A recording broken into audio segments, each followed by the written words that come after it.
খুব সরু বা চিকুন জাতের ধান উদ্ভাবন করেছেন রাজশাহীর তানোরের কৃষি বিজ্ঞানী খ্যাত নূর মোহাম্মদ। তার দাবি এটি কাটারি ভোগের চেয়েও চিকুন। এটির নাম দেওয়া হয়েছে নূর ধান ২। কৃষি বিভাগের স্বীকৃতি পেলে সবচেয়ে চিকুন জাতের ধান হবে এটি।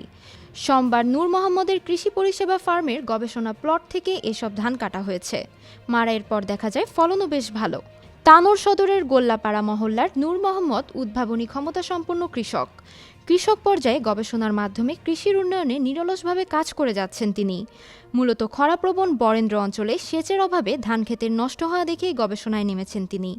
দীর্ঘদিন ধরে অক্লান্ত পরিশ্রম ও একাগ্রতার সঙ্গে গবেষণা করে উদ্ভাবন করেছেন আউশ আমন ও বোরো ধানের প্রায় ২০০ কৌলিক সারি। তার উদ্ভাবিত সারিগুলোর জীবনকাল অন্যান্য জাতের তুলনায় কম, উচ্চ ফলনশীল, সরু, সুগন্ধিযুক্ত এবং খরা সহিষ্ণু। নূর মোহাম্মদ যেসব ধানের কৌলিক সারি উদ্ভাবন করেছেন সেগুলো খরাপ্রবণ বরেন্দ্র অঞ্চলে চাষের উপযোগী। তিনি দেশি জাতের উন্নতি ঘটিয়ে ধানের জীবনকাল কমিয়ে এনেছেন।